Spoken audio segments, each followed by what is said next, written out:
Bismillahirrahmanirrahim.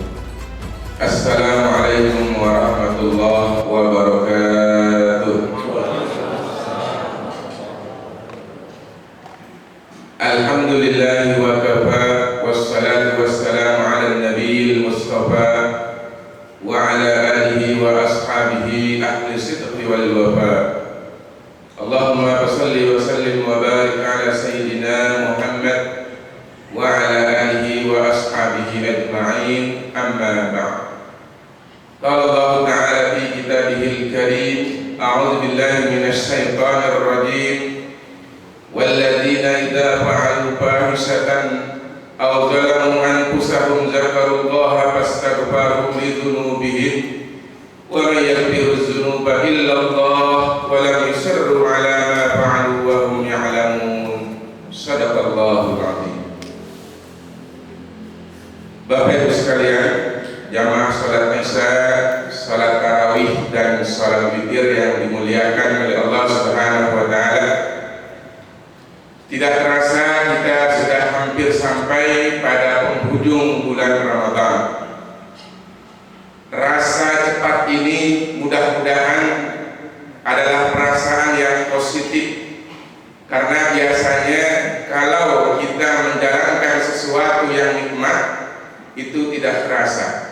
Mudah-mudahan segala amal ibadah kita di bulan Ramadan yang telah kita laksanakan diterima oleh Allah Subhanahu wa taala. Amin ya rabbal alamin. Sesuai dengan tema ceramah pada malam hari ini, yaitu Nabi Muhammad sebagai seorang al-mustaghfir. Tema ini terinspirasi dari sebuah karya seorang ulama kontemporer, yaitu Dr. Muhammad Aid Al-Qarni. Bukunya itu sangat laku, bahkan bestseller. Asli dari judul bukunya adalah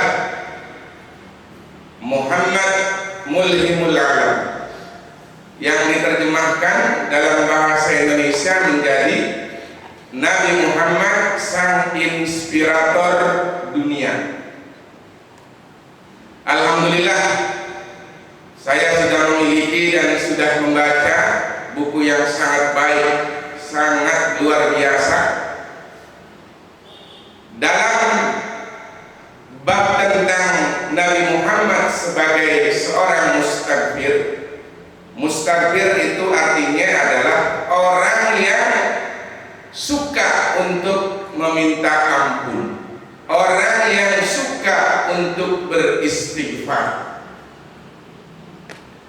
Di dalam bukunya tersebut beliau menguraikan begitu detail, begitu mendalam, dan dia katakan bahwa Nabi Muhammad adalah seorang inspirator, seorang yang dapat dijadikan model bagi umatnya dalam hal meminta ampun kepada Allah Subhanahu wa taala.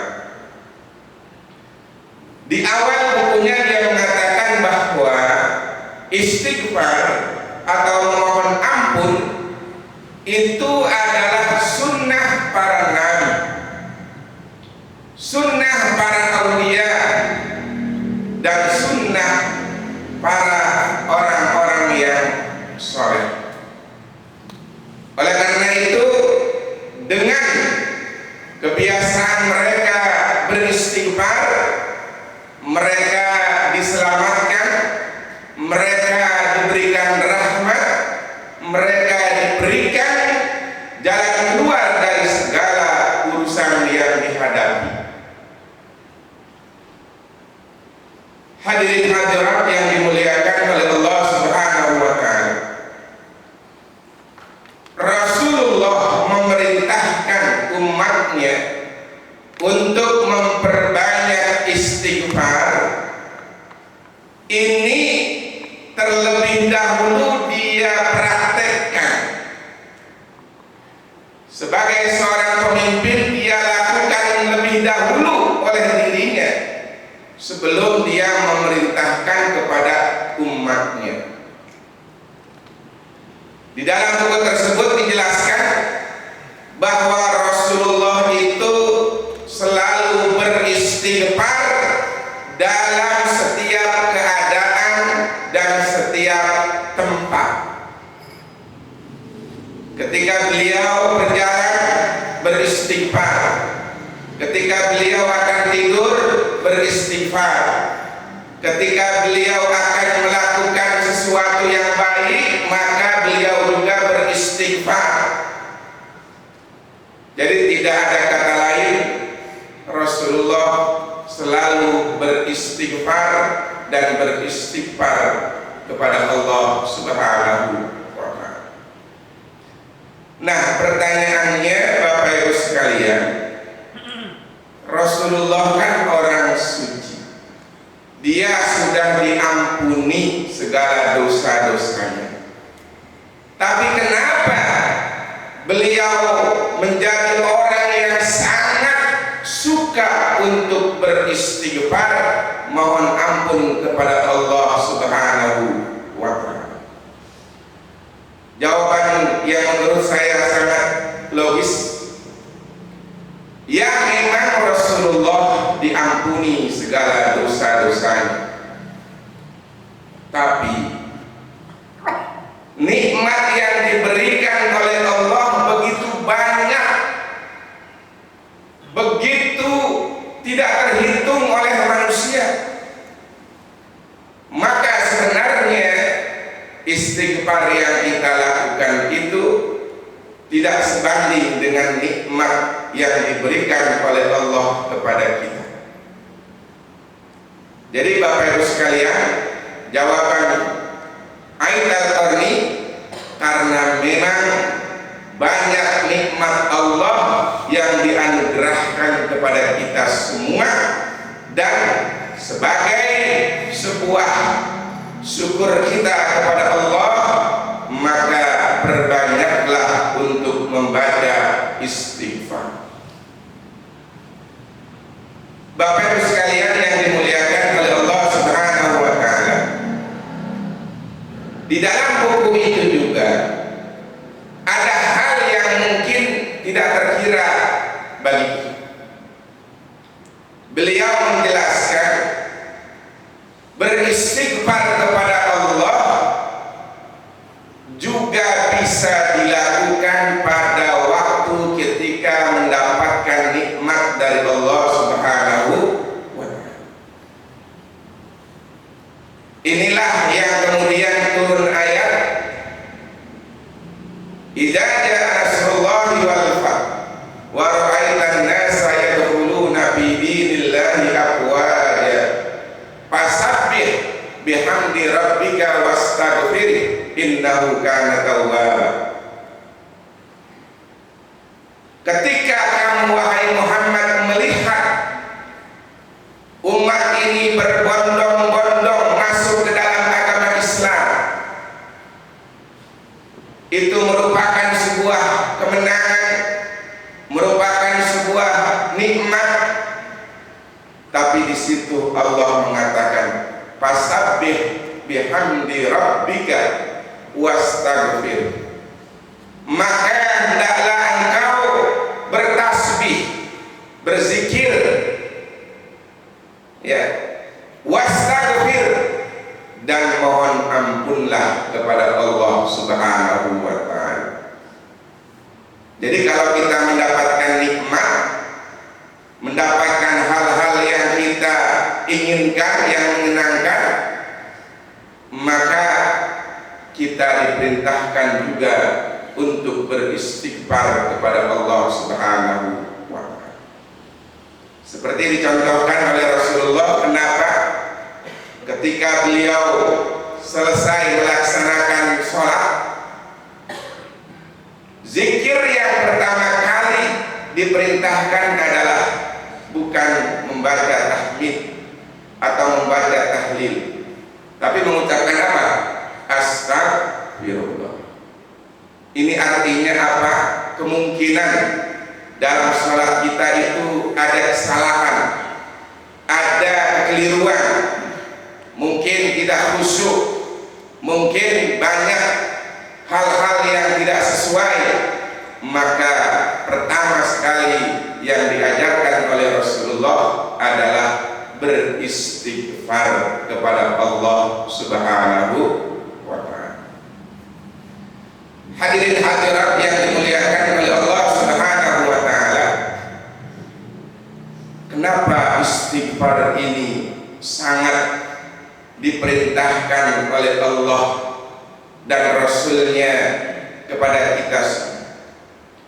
Dalam sebuah hadis Rasulullah, beliau bersabda, "Ya ayyuhalladzina amanu tubu ilallah fa inni atubu ilallah mi'ata marrah." Wahai sekalian manusia, banyaklah bertaubat, banyaklah beristighfar.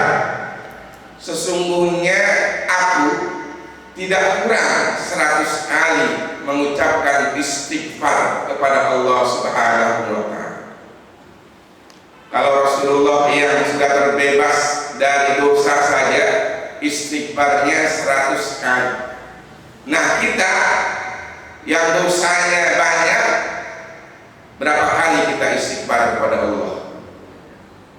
Ini merupakan sebuah contoh tauladan yang ditunjukkan oleh Rasulullah, begitu pentingnya kita untuk beristighfar kepada Allah Subhanahu wa ta'ala. Kemudian apa manfaat istighfar kepada Allah? Ini juga panjang lebar dijelaskan oleh Syekh Ait Al-Qarni, bahwa orang yang beristighfar itu akan membawa kepada ketenangan jiwanya. Ini ada hadis yang mengatakan, apabila kita berbuat dosa, maka ada satu titik hitam di dalam hati kita. Apabila kita lanjutkan segerakan untuk istighfar, maka akan bersih kembali hati kita tersebut. Tapi kalau ditunda-tunda, titik hitam itu semakin banyak, semakin tebal, maka hati kita yang tadinya bersih menjadi hitam legam. Oleh karena itu, orang yang berbuat dosa, kalau dia tidak cepat bertaubat, ini semakin gila perbuatannya, semakin berbahaya. Kenapa? Karena dia gelap mata, gelap hati, sehingga dia berbuat semaunya, sudah tidak terkontrol lagi oleh hatinya, oleh pikirannya. Oleh karena itu, Rasulullah menganjurkan kepada kita bahwa dengan beristighfar, hati kita akan menjadi tenang dan bahagia.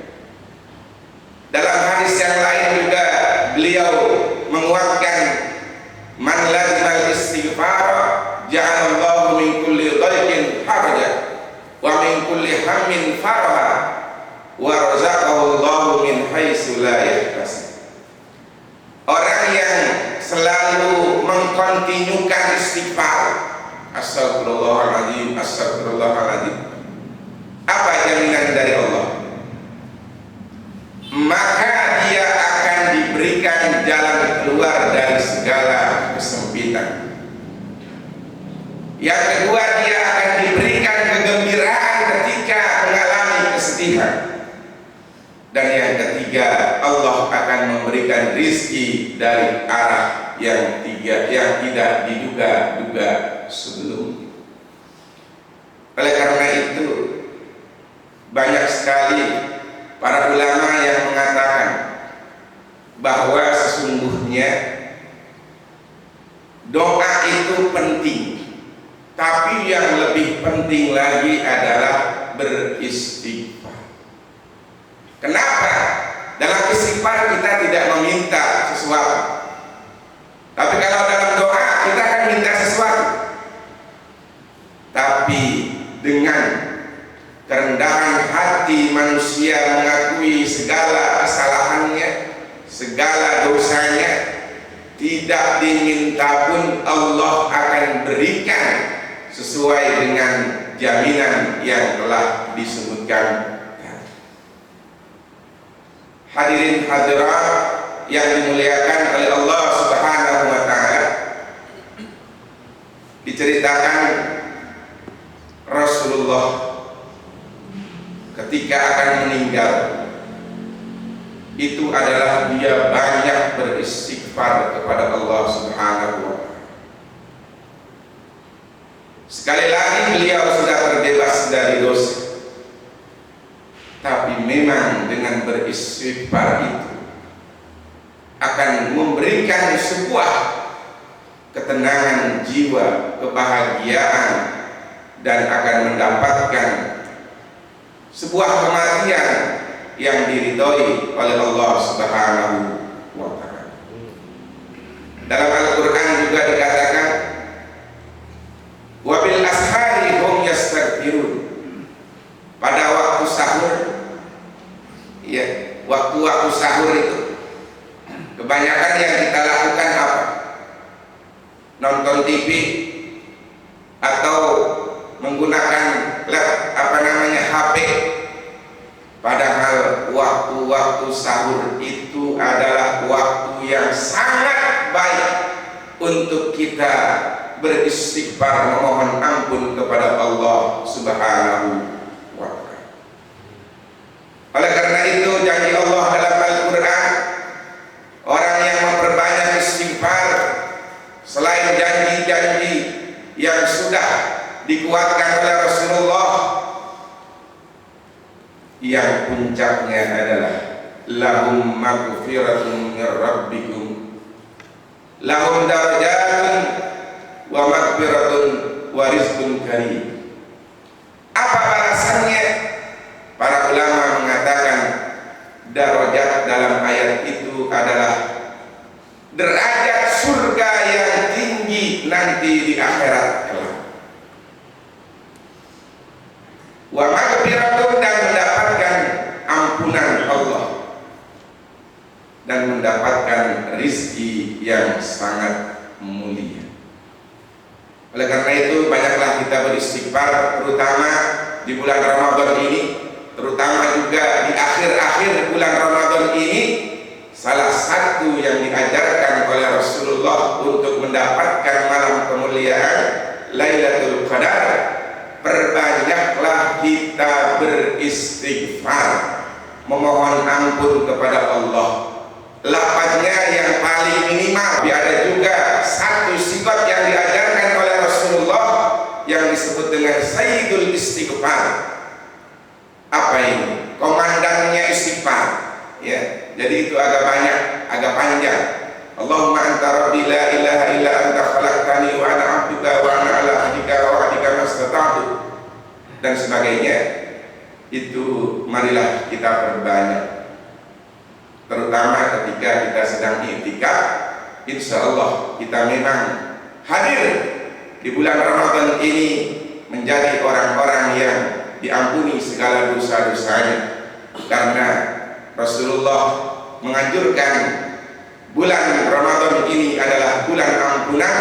Maka perbanyaklah untuk beristighfar sebanyak-banyaknya. Insya Allah segala urusan kita akan diselesaikan, diberikan jalan keluar oleh Allah Subhanahu wa taala, dan kita insya Allah menjadi orang yang suci dan bersih, dan insya Allah akan mendapatkan ketenangan, kebahagiaan di dunia ini, dan di akhirat kelak insya Allah kita juga mendapatkan surga Allah Subhanahu wa taala. Mudah-mudahan bermanfaat. Assalamualaikum warahmatullahi wabarakatuh.